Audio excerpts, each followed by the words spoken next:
walked away with a lot. And first off, I just want to say how thankful we are for Northbridge. Angie and I, and Gary and Barb, multiple times talked about how thankful we are for Northbridge and just how much we love you. And it's good to come home to an amazing community. We went to church down in Mexico, and there's no place like Northbridge. All over the world, there's no place like Northbridge. I can say that confidently. And I love being here. So worship this morning was amazing. So thankful for you guys. I'm thankful for family. Barb and Gary came to us before Christmas and said, hey, how would you like your Christmas present to be a trip to Mexico? We're like, we're all in. And so they gave us a Christmas present. So thank you, Barb and Gary, for blessing us with Mexico. So that was so much fun to be able to get away for 2 weeks. And also, I'm thankful for America. Amen. You know what's one thing that's frustrating to me about overseas is I've been a few places, I've never found a Mountain Dew overseas. It's criminal. It's criminal. So, I'm thankful for America. I'm thankful for, and I get this. I know we got our issues. I know this year might be frustrating with, politics and the election, and people are going to try to, divide and whatever. But man, I'm thankful for America. It's a good place to live. I'm thankful for those that sacrificed for me, for us. I'm thankful that I can come and worship like this in a comfortable place. We were down there in Mexico, and we went to church, and they don't necessarily care. So I was hot. I wasn't comfortable in church. Like, how horrible is that? There's just little luxuries that I'm thankful for. And so I want you to count your blessings and be thankful for our country and deal with the things we need to deal with. But I'm thankful for America. And I think most importantly, I'm thankful for my relationship with Jesus. And I'm thankful for the relationship I have with him. People go away to these resort towns. We were in Puerto Vallarta, so it's very touristy. People go to these places, and they find relief from their troubles. So they do drugs, they get drunk, and they find their ease and peace in things of the world. And it's so easy down there. Let me just tell you, Puerto Vallarta is not a great place to go if you're in recovery. Just saying. It's really easy. So we're walking downtown, and they're always trying to barter with you. Hey, do you want a new shirt? Do you want new glasses? You need glasses. They're always just bartering with you, and it's just the culture in Mexico. And the guy just, they always like, hey, do you want cigars? No. Do you want cigarettes? No. Do you want weed? Like, they just keep going. No, I got whatever you want, right? It's so easy. And then we come down this bridge, and I got Bodie and Lexi standing by me, and the guy just flat out says, hey, you want to get drunk? And Bodie thought that was the funniest thing in the world. So the whole trip, Bodie will just say, we're like unrelated. We're walking through by the pool at the resort, and Bodie will go, hey, Dad, you want to get drunk? Like, no, Bodie, I don't want to get drunk. Don't say that out loud. They don't get the, so, but, so you see a lot of these people, and they find their peace and solitude in a substance, in a place, or even a person. And I find my solitude in a person, but his name is Jesus. And I'm thankful that I have Jesus to rely on. And you can too. You don't have to rely on drugs or alcohol or a relationship. You can rely on Jesus because he's all we ever need. And lastly, kind of the topic of today, the last thing I walked away with, Mexico's a different culture, and they have this attitude of simple is okay. And so I wanted to talk a message on this. Title today is Simplify. Simplify. I think us Americans make things more difficult than they should be sometimes. I do. I like to have a busy schedule and complicate and go and move and move. And in Mexico, it's just a little bit different, right? They take siestas in the middle of the day. So we went on a bus ride. So we would go into town every day, and we'd take, taxpayer, which I don't even know if they pay taxes, but the buses are not nice. But we would take like the STA bus. We would take the city bus from one end of town to the other. And let's just say they're not very nice. They got a couple new ones, which are really nice, but the other ones aren't. And a couple rides we took. One of them, we were coming home in the evening, 5 or 6 o'clock. And after dinner, we were coming home, and the bus was packed. They don't care if you have seats or not. And they just keep filling it up. Literally sardines in a can. Down the aisleways, great. You got a space right there? You got enough for a 2-inch person? Sure. A 7-inch person's going to come right in there and squeeze right in there. We're on this bus. Gary's in the way back.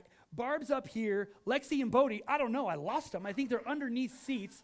No joke. I don't know where they're at. I'm hanging onto a rope. I got one lady right here. I got another guy I feel like he's feeling me back here that he shouldn't be doing. We're so tight. And I'm saying, you'd think they would have more bus routes at a time like this. This seems like a popular time to go home or go to the next place. And Angie's like, they just don't care. They just don't care. It's Mexico. We're coming up on a boat ride. We went on an excursion, and we came around this hill, and they were dropping us off at this city, and there was no dock for us to come out. To get off of it, there was 40 people in this boat, 30 people in this boat, and we had to get off on this dock. There was a dock over there, but it literally looked like it went through a hurricane. It was sideways, 3 pieces of wood, and he's like, that's the dock we're getting out on. That's not code. I can't stand on that. What are you thinking? But it's just a different mindset and a different culture. And I took some things away from this. And at the time on vacation, I was reading this book a little before and during, and it's entitled this. It's entitled The Ruthless Elimination of Hurry. And I took a lot from what I'm going to say today from this book, but if your life is incredibly hectic and stressful and full of worry and doubt, and you just feel like you can't keep your head above water, I encourage you to read this book. Because it changed my perspective on some stuff. And the Mexican culture is different than the American culture. But how many of you know the American dream or the gospel of America is the happier, you'll be happier the more stuff you have. The more you encounter, the more money you make, the more stuff you have, that's the happier you'll be. And let me just tell you, that's not the way of Jesus. That's not the way of Jesus. Jesus says, my yoke is easy and my burden is light. Jesus is calling us all sometimes to fight against that American drive of more and say, simplify, and simple can be better. Matthew Cotton preached a message a couple weeks ago, and he said, keep it simple. I think he really wanted to say, keep it simple, stupid, but he just didn't, so he's a nice preacher man. But in recovery, that's what you say, right? Keep it simple, stupid. Just keep it simple. And Jesus had and lived a life of simplicity, of not more and more and working harder. You know, in this book, and I'm going to quote this book a little bit today, but there's a French sociologist by the name of Jean Bougier, and he says this about America. Materialism has become the new dominant system of meaning. Atheism hasn't taken the place of Christianity. Shopping has. Shopping has. Amazon is the new church. And the new currency is stuff that you don't need. How many infomercial people in here like them, right? My hands are up. I love infomercials, right? Joel, thanks. Just me and Joel? Okay. All right. Okay, thank you. All right. All right. How many of you seen this before? Yeah, do you know what this is? Yeah, it's a meat dethar. It's like the magic dethar. So when I was a kid, I texted my mom this week and I said, hey, do you have that black dethar thing? She's like, oh yeah. I said, do you use it? She says, no. So I love, my sister and I, we love infomercials. My favorite one was the paint that has a stick, and you put the paint in the stick. And anyways, it probably didn't work. But anyways, I always wanted to buy it, but as a kid, didn't have any money. So I love infomercials. I always tell Angie, let's go to the fair just to watch the infomercials. They're trying to sell you stuff. I just think it's fun. I don't know. That's probably a sickness inside of me. But so my mom, I remember us buying this. This was a huge deal. And I remember watching the commercial. What they would do is put an ice cube here and then an ice cube on the table, and it would melt 10 times faster on here. And I'm like, that is so cool. I don't even cook as a kid, right? I don't even care, but I'm like, we got to have that. My mom's like, yeah, we do, right?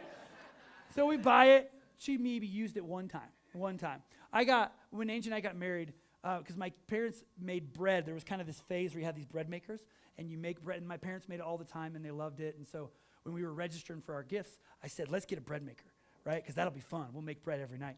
So we get this bread maker. You laugh like it didn't happen. So we get this bread maker. We make it one time. Too much work. Too much work. Put it away. Since we got married, we've been through 5 moves. I still have the bread maker. One time, 20 years, 5 moves, it still stays with me. Why the heck do I still have the bread maker? Why, just because. Someday, I might use it. Why does my mom still have this? She never used it. She's never used it except for showing off ice melting. And it's fake. It doesn't even work. Like, they tried to sell. We wasted stuff. And I could think every one of us have wasted money on stuff in our house that we still have. And that's just to say, it's okay. Like, we all go through that. We all have stuff that is pointless. We were in Mexico, and I'm getting ready to preach this message and reading this book, and I'm buying stuff with my kids because it's fun, right? Useless pens that they'll never use again, but it's fun, and right? So I'm not saying stuff is bad. But where's our focus? And is it stuff that is making our life even more crazy? Because, advertising, if you've noticed, advertising is switched. In recent years, even more, but over the last 100 years, it's dramatically switched. It was needs-based before. You need these jeans to keep you warm in the cold for your job or whatever. This tractor is going to help you make money, or it was all needs-based. But there was this point in time where the advertisers of America switched it to a desire-based advertising. And there was a guy by the name of Paul Macer of Lehman Brothers, stock market guy who kind of controlled some of that. Here's what he said almost 80 years ago, I think. We must shift America from a needs culture to a desire culture. People must be treated to desire to want a new thing even before the old has run out. We must shape a new mentality. Man's desires must overshadow his needs. I felt that and I thought, wow, I've been hoodwinked. I was looking, because I'm more aware of this, I was just doing work on the internet, and an ad came up, and it said, I wrote it down, happiness is having your own swimming pool. I thought, it is? My dad has a swimming pool, and he hates it. Anybody else have a swimming pool in here? No? No swimming pools? Carl has one in the first service. I said, hey, Carl, do you like your swimming pool? He says, no. I mean, yeah, there's great times, but you know how much work a swimming pool is? Happiness is not owning your own swimming pool. I was like, you're lying. What company are you? I want to write you. Like, they're not, they know they're lying. They are trying to evoke a desire in you saying, you'll be happy if you buy a swimming pool. You'll be happy if you get the new Apple Watch. You'll be satisfied if you get the new kicks. I like those kicks in a good way. Not bad. I like them. I like shoes. I like stuff. But that doesn't bring you or me happiness. I'm going to be better once I have X, Y, or Z. Now, stuff can help, right? Our phones help us communicate. That's not a bad thing entirely, right? Things are not entirely bad. Cars, nicer cars, help us get from point A to point B reliably. That's an okay thing. I'm not saying stuff is bad, but the way of Jesus is this way. Matthew chapter 6 and verse 19. Don't store up treasures here on earth, where moths eat them and rust destroys them, and where thieves break in and steal. Goes on. Store up treasures where? In heaven, where moths and rust cannot destroy, and thieves do not break in and steal. Wherever your treasure is, there the desires of your heart will also be. If all we do is get focused on our stuff, accumulating a position, even a relationship, we miss out on what God has for us. My encouragement to you today is to simplify. Where's your treasure? When you sit down tonight, where's your mind? Are you happy because you have X, Y, and Z in your bank account? Or you have X, Y, and Z in stuff? Or is it in something eternal? Like a relationship. That's somebody you can bring to heaven with you. Your relationship with God. Your knowledge of who God is. Stuff's not bad. Don't hear that today. But here, where's my treasure? Where's my treasure? I love the translation in Hebrews chapter 13 and verse 5. It's the Message translation. It says, don't be obsessed with getting more material things. Be relaxed with what you have. That's the secret of being satisfied with what you have. Since God assured us, I'll never leave you. I'll never let you down nor walk off and leave you. I'm here for you. So be satisfied with what you have, with where you're at. Paul says it this way in 1 Corinthians. This is the message too. I love it. Verse 7, verse 30. I do want to point out, friends, that time is of the essence. There is no time to waste. So don't complicate your lives unnecessarily. Goes on. Keep it simple. Stupid. He didn't say that. Keep it simple in marriage, grief, joy, whatever it is. Keep it simple. Even in ordinary things, your daily routines of shopping and so on. Keep it simple. Deal as sparingly as possible with the things the world thrusts on you. This world as you see it is on its way out. Be aware of what advertisers are trying to sell you. It's not wrong to have an iPhone, but to buy it because they made you think that you need it, don't. I need the car to get to point A to point B, and this truck helps me do this. Great, but don't buy it because happiness is found in a Ford F-150. Because it's not, and you know that. But sometimes we get tricked. I'm the first one. I love emotional commercials. Crying at commercials recently. I'm like, what the heck? I'm like, pulling on my heartstrings. Yep, I need a Duracell battery. I'm not buying anything ever Duracell ever because I cried at that commercial. Like, anyways, right? So I want to give you some practical things today about how to simplify your life. 3 things that'll help you just kind of, okay, I need to maybe simplify. First one, slow down.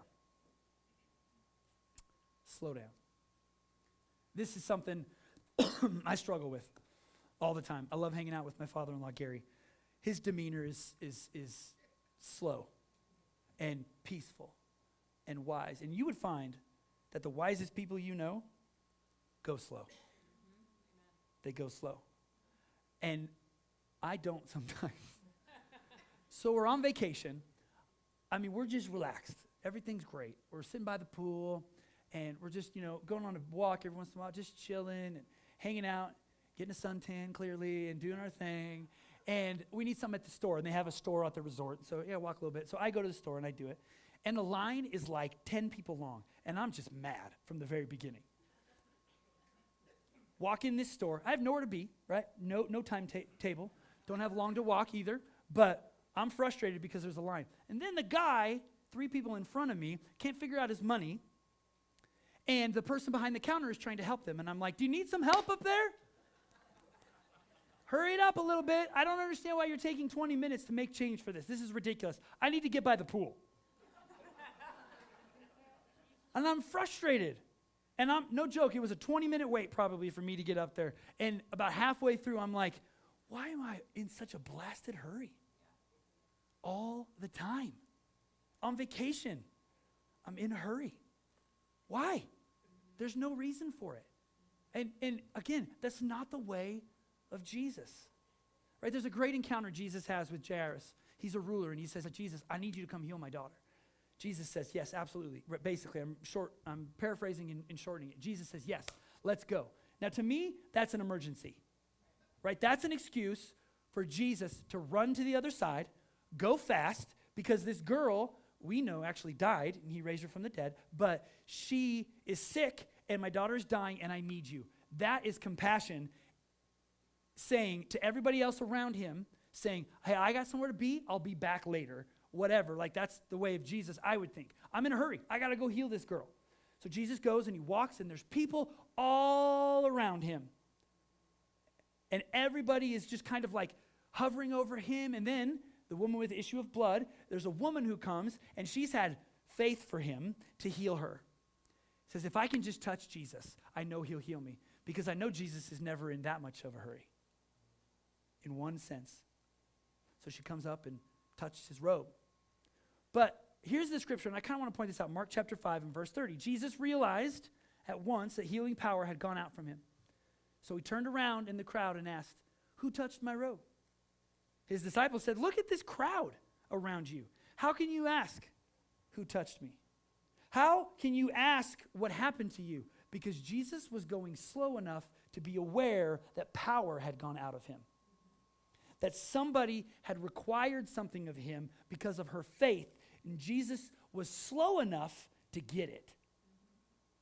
How many times have I missed a conversation, the opportunity to love on my kids, the opportunity to love on one of you?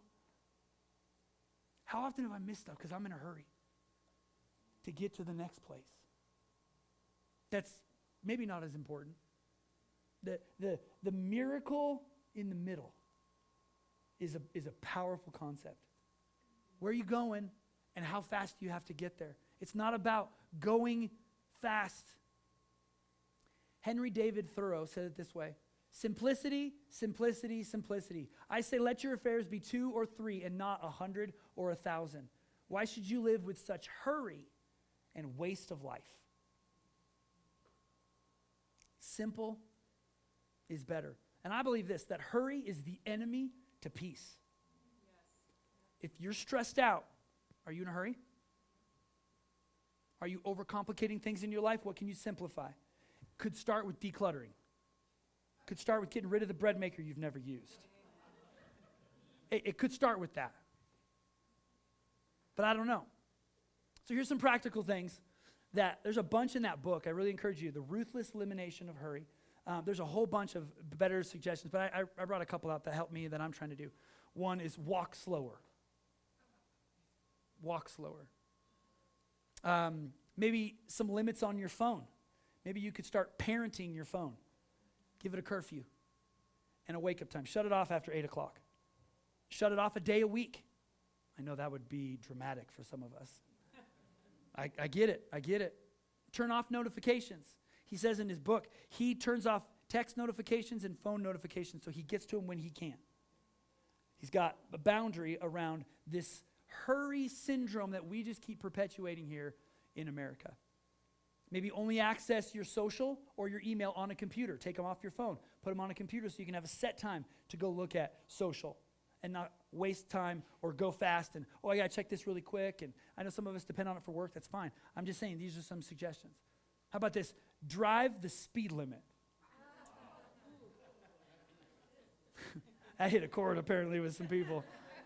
With me, I drive 5 miles over all the time. That's just that's the speed limit for me for some reason, right? I go 5 over, which, so lately I've been trying to, since I've been reading this and he encourages this, so I'm just like, hey, maybe I'll try this, driving the speed limit.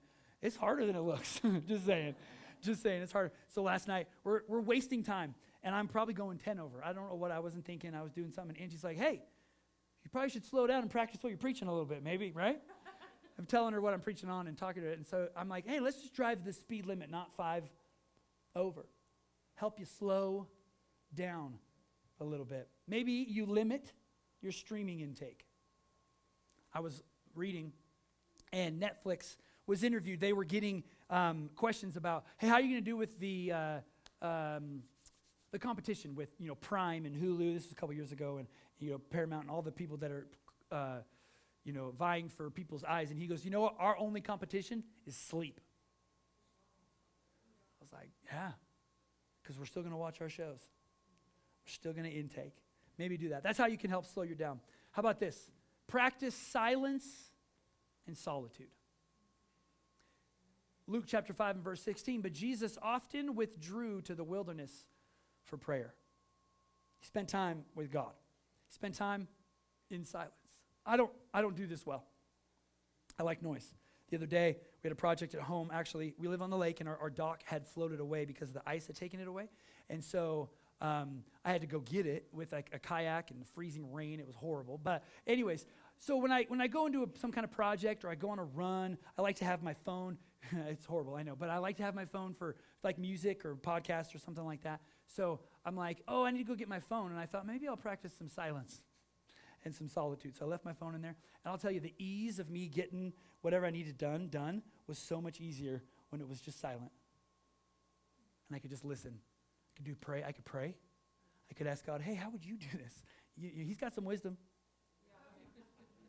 With even your stressful project at home, God's got some wisdom. and he can speak it to you. But I don't know about you, but I drowned it out. In the book, Comer says this, John Mark Comer says, the noise of the modern world makes us deaf to the voice of God, drowning out the input we need the most. Can we practice some silence and some solitude? Lastly today, I want to talk about Sabbath. And you taking a Sabbath. Not just a day off. I think that's important. But I'm encouraging a Sabbath once a week. Once a week. It's actually a command in the 10 Commandments. It's the longest command in Exodus chapter 20. Go read it. Look it up. It's the longest command where it gives the most detail. But it's actually set up before the law. Genesis chapter 2, verses 2 and 3. On the seventh day, God had finished his work from creation. So he, say that word with me. So he, from all his work. And God blessed the seventh day and declared it holy, which means set apart. He declared that day holy, and it means set apart, because it was the day that he rested from all his work of creation. You think the God of the universe was tired? The answer is no. He's God. He didn't get tired. But he's showing us how important it is that we take a rest. It's in the fabric of creation that you take a day off and maybe stop working. How many of you ever had a day off where it's more work than the work day?